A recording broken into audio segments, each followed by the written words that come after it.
Hello everyone, আশা করছি তোমরা সবাই ভালো আছো। আমি অনেক ভালো আছি। নিবেতা লাইফস্টাইলে নতুন একটা ভিডিওর সাথে ওয়েলকাম, অনেক ভালোবাসা। আর তোমাদেরকে সঙ্গে নিয়ে এখন ব্লগটা স্টার্ট করছি।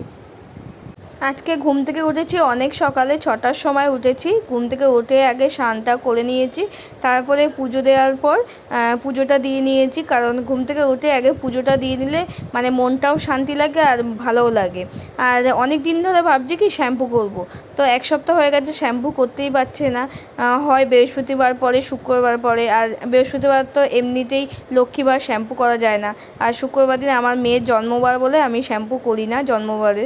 আর এমনিতেই আর শনিবার দিন তো শাশুড়ি মা না করছিল, পূর্ণিমা লেগেছে বলে শ্যাম্পু করতে পারবো না। আবার রবিবার দিন এমনি সধবা মানুষদের শ্যাম্পু করা যায় না, তার মধ্যে আবার বরের জন্মবার, সেই জন্য শ্যাম্পু করি না আমি রবিবার দিন। আর এই করে করে শ্যাম্পুও করা হচ্ছে না। তো যাই হোক, আজকে ফাইনালি আমি সকালবেলা ঘুম থেকে উঠে মানে রাত্রেবেলা ভেবেই রেখেছিলাম ঘুম থেকে উঠে আজকে আমি শ্যাম্পু করবো। আজকে সোমবার, আজকে কোনো ঝামেলা নেই। তো শ্যাম্পুটা করে পুজোটা আমি দিয়ে নিয়েছি।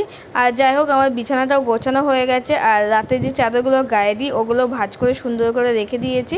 আর মাদুরটাও পেতে নিয়েছি, কারণ বাড়িতে অনেক বাচ্চা আছে, চটকাচটকি হয় বিছানার মধ্যে, সেই জন্য নোংরা হয়ে যায়। তো মাদুরটাও আমি পেতে নিয়েছি। আর এই পুতুলগুলো আমি সুন্দর করে গুছিয়ে রেখে দিচ্ছি। মেয়ে আসবে তো খেলবে। আর ও তো সকালবেলা ঘুম থেকে উঠেই ঘুরতে চলে গেছে। আর বাচ্চারা সকালবেলা ঘুরলে মনটাও ভালো হয়ে যায়। আর এই ফাঁকে আমি বাঁধাকপিটা কেটে নিচ্ছি। মেয়ে এখন যেহেতু ঘুরছে, তো মেয়ে আসলে ওকে আবার খাওয়াতে লাগবে, তারপরে ওরও অনেক কাজ আছে, ওর ওর পিছনে অনেক টাইম দিতে লাগে আমার এখন। আর এখন আমি বাঁধাকপিটা খুব সুন্দর করে কেটে নেবো। তো আগে যখন সবাই বাঁধাকপি কাটতো, তো চিকন চিকন করে মানে সরু সরু করে বাঁধাকপিটা কাটতো। তো আমি ভাবতাম কি যে আমি বাঁধাকপিটা এরকম সরু সরু করে কোনো দিনই কাটতে পারবো না। তো যাই হোক, তো চেষ্টা করলে কিন্তু সব কাজই হয়। তো আমি চেষ্টা করলে আমি সব কাজই মোটামুটি পারি। আর একবার হয় না, দুবার হয় না, এখন কিন্তু আমি সরু সরু করে বাঁধাকপিটা কাটতেই পারি। আর এখন মানে যে কোনো কাজই চেষ্টা করলে ঠিকই হয়, হয়তো একবারে হয় না, দুবারে হয় না, কিন্তু তিনবার ঠিকই হয়। আর আমি চেষ্টা করলে সব কাজই আমি পারি। তো এটাও চেষ্টা করেছি, আর এখন আমার সরু সরু করে বাঁধাকপি আমি কাটতে পারি। তো যাই হোক, এখন বাঁধাকপিটা আমি বসিয়ে নেব। আর আজকে বাবা পুকুরে মাছ ধরেছে, তো এই ছোট ছোট মাছগুলো পেয়েছে, অল্প মাছ পেয়েছে, বড় মাছগুলো ধরতে পারিনি। আর এই অল্প মাছ দিয়ে আজকে সুন্দর করে আমি রান্না করব। সব সময় যে বেশি মাছ দিয়ে রান্না করা যায় সেটা না, আমি অল্প মাছ দিয়েও সুন্দর করে রান্না করতে পারি। আর এখন আমি সব মানে ঘরে যা সবজি ছিল একটা একটা করে সব সবজি কেটে নিয়েছি। আর আমি বেগুনটা বেশি করে দিই, কারণ চচ্চড়ি করবো, আর চচ্চড়ির জন্য বেগুনটা বেশি দিলে খেতে ভালো লাগে। আর বেগুনটা আলাদা করে আগে তুলে রেখেছি, বেগুনটা ভাজিনি। আগে এই সবজিগুলো ভেজে নেবো, তারপরে বেগুনটা দেবো। আর মাছটা আমি আগেই ভেজে তুলে রেখেছি। তো আগে সবজিটা আমি ভেজে নেবো ভালো করে, তারপরে কষিয়ে মাছটা দিয়ে দেবো। তো চলো, আমার রান্নাটাও আমার কমপ্লিট হয়ে গেছে। এদিকে বাঁধাকপিও আমি করে রেখেছি, আর এদিকে হচ্ছে মাছের চচ্চড়িটা। তো যাই হোক, আজকে দুপুরে এটাই রান্না থাকবে, আর কিছু রান্না করব না। আর যদিও রাতে করি তো রাতে ডাল করব, ব্যাস। রান্নাটাও আমার কমপ্লিট হয়ে গেছে। এখন গ্যাসটা আমি মুছে নিচ্ছি। আর কোনো রান্না করব না, কারণ রান্নাঘরটা এখন পরিষ্কার করে মুছে নেবো। আর যেহেতু রান্না করব না, রান্না করলেও যদিও করি রাতে ডাল করব। আর এই দেওয়ালের মধ্যে অনেক তেল ছিটকায় বলে তো আমি দেওয়ালটা যখনই রান্না করি তখন একবারে গ্যাস মোছার সময় মুছে নিই। আর বেসিনটা এখন পরিষ্কার করে মুছে নিচ্ছি। রান্নাঘরের নিচে আমি কিচ্ছু রাখি না খাবার, কারণ অনেক পোকামাকড় থাকে, সেই জন্য ভয় লাগে কোনো যদি পোকামাকড় পড়ে যায়। আর সবই আমি মুছে রান্নাঘরের এই যে সানসেটটা উপরে রেখে দিই আর রান্নাগুলো। আর এখন আমি কৌটোগুলো মুছে দিচ্ছি। আমার এদিকে সব কাজ হয়ে গেছে, উপরটা পুরো মুছে নিয়েছি। আর এই যে কৌটোগুলো আমি যখনই রান্না করি প্রত্যেক দিনই মুছে নিই, আর মুছে রাখলে না ভালো লাগে। আর এখানে বেসিনটাও আমার মোছা হয়ে গেছে। আর ঝুড়িটা যদি নিচে রাখি না, রান্নাঘরে আর নিচে জায়গা থাকে না, সেই জন্য বেসিনের ওপর রেখে দিয়েছি। আর এখন রান্নাঘরটা মুছে নিচ্ছি। আমি আগেই রান্নাঘরটা আগে মুছে রান্না করি, তারপরে আবার রান্না করার পর আবার একবার করে মুছি। কারণ পরিষ্কার থাকলে না, রান্নাঘরটাই যদি পরিষ্কার না রাখা হয় তখন ভালো লাগে না। রান্নাঘরটাই লক্ষ্মী, তো সেই কারণে সবসময় রান্নাঘরটা আমি পরিষ্কার করে সুন্দর করে রেখে দিই। আর এদিকে আমার রান্নাঘরটাও পরিষ্কার করা হয়ে গেছে, কমপ্লিট করে রেখে দিচ্ছি। আর এদিকে আমি রান্নার বাসনগুলো আমি ধুয়ে নিচ্ছি। প্রত্যেক দিন আমি ভাতের নেতাটা গরম জল করে সার্ফের জলে ভিজিয়ে রাখি, আর অনেক নোংরা চলে যায়, যা নোংরা হয়। আর আজকে আর করিনি, যেহেতু প্রত্যেক দিনই করি আর আমার নেতাটা পরিষ্কারই আছে, সেই জন্য শুধু সার্ফের জলে ভিজিয়ে রেখেছিলাম। আর এখন ধুয়ে নিচ্ছি।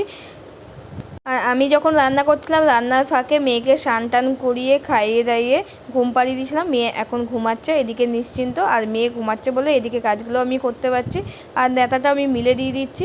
আর কাজ করতে করতে যেন অনেক সময় চলে যায়। আর এত গরম লাগছে আজকে, প্রচণ্ড গরম, মানে টেকা যাচ্ছে না। আমি আবারও স্নান করব, তো আগে কাজগুলো সেরে নিই তারপরে স্নান করব। আর এখন জামা কাপড়গুলো শুকিয়ে গেছে, এত রোদ, মানে দাঁড়ানো যাচ্ছে না, সেই জন্য এখন জামা কাপড়গুলো আমি তুলে নিচ্ছি। পা মোছাগুলো ধুয়ে দিয়েছিলাম আর পা মোছাগুলো শুকায়নি আর উল্টো পাল্টে দিচ্ছি। তো পা মোছাগুলো উল্টো পাল্টে দিচ্ছি বলে একদম শুকিয়ে গেলে তো তখন আবার পেতে দেবো। আর আমার জামা কাপড়গুলোও তোলা হয়ে গেছে কমপ্লিট। আর এখন আমি কুলগুলো রোদ্দুরে দিয়েছিলাম সকালের দিকে, তো কুলগুলো তুলে নিচ্ছি। আর কুলগুলো এখন শুকিয়ে গেছে। আর শাশুড়ি সবসময় বলে কুলটা যত শুকাবে তত আচার ভালো থাকে, আর 1 বছর, মানে 1 বছর পর্যন্ত আচার থাকবে, নষ্ট হবে না।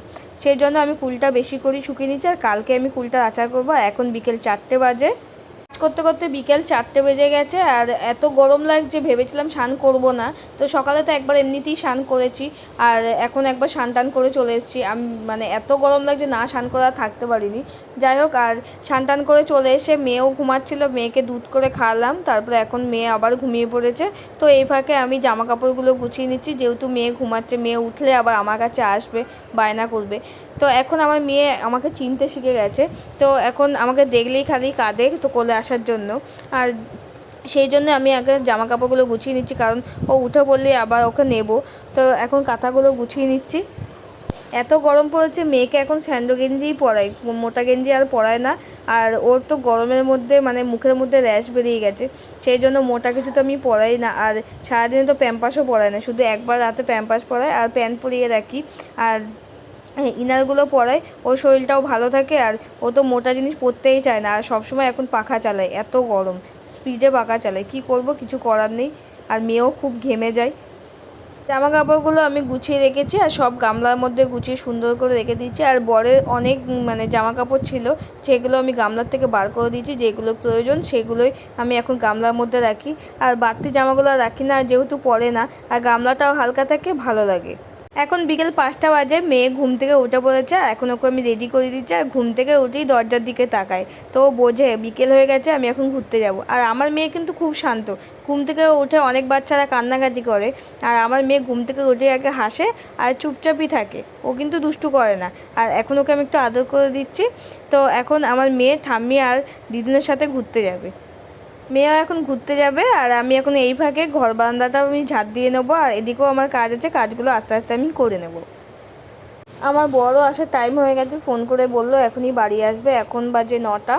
আর এখন আমি ডালটাও আমি বসিয়ে দিচ্ছি। আর 1 কাপ মতন ডাল নিয়েছি, বেশি ডাল নিইনি, 1 কাপ ডালেই আমি ভালো করে মাখা মাখা করব। আর আমার বর পেঁয়াজের ডাল খেতে খুব ভালোবাসে, তো সঙ্গে আমি পেঁয়াজ, কাঁচা লঙ্কা, রসুন, অল্প একটু মানে টমেটো থাকলে টমেটো দিতাম, কিন্তু টমেটো নেই বলে টমেটো দেবো না। আর শুধু পেঁয়াজ, রসুন, কাঁচা লঙ্কা আর কালো জিরে ফোড়ন দিয়ে ডালটা করব। তো যাই হোক, এখন আমি ডালটা সিদ্ধ বসিয়ে দিচ্ছি। আর তার সঙ্গে অল্প একটু তেল আর লবণটা দিয়ে দিচ্ছি, কারণ লবণ আর তেল দিলে ডালটা তাড়াতাড়ি সিদ্ধও হয়। আর প্রেশার কুকারে সবসময় ডাল সিদ্ধ করা বেশি ভালো। আর আমার প্রেশার কুকার নেই বলে আমি এই সসপ্যানের মধ্যেই ডালটা সিদ্ধ করি। আমার বড় প্রেশার কুকার, ছোটো প্রেশার কুকার নেই বলে আমি আর বড়টা ব্যবহার করি না। আর এখন ডালটাও আমি সিদ্ধ বসিয়ে দিচ্ছি। তো ডালটা সিদ্ধ হয়ে গেলে আমি কাঁটা দিয়ে ঘেঁটে নেবো। তো ডাল আমার সিদ্ধ হয়ে গেছে, এখন আমি কাঁটা দিয়ে ঘেঁটে নিচ্ছি। আর ডালটা কাঁটা দিয়ে ঘেঁটে নিলে সুন্দর হয়। আর যাই হোক, আমার ডালটাও হয়ে গেছে। আর দেখো ডালটা কত সুন্দর হয়েছে, এরকম ডাল খেতে আমার তো খুবই ভালো লাগে। আর আজকের ভিডিওটা এখানেই শেষ করছি, কেমন হয়েছে কমেন্ট করে জানিও, ভালো লাগলে সাবস্ক্রাইব করে দিও, যারা ফেসবুক থেকে দেখছো পেজটা ফলো করে দিও। আজকের মতন টাটা, আবার নেক্সট ব্লগে আসছি।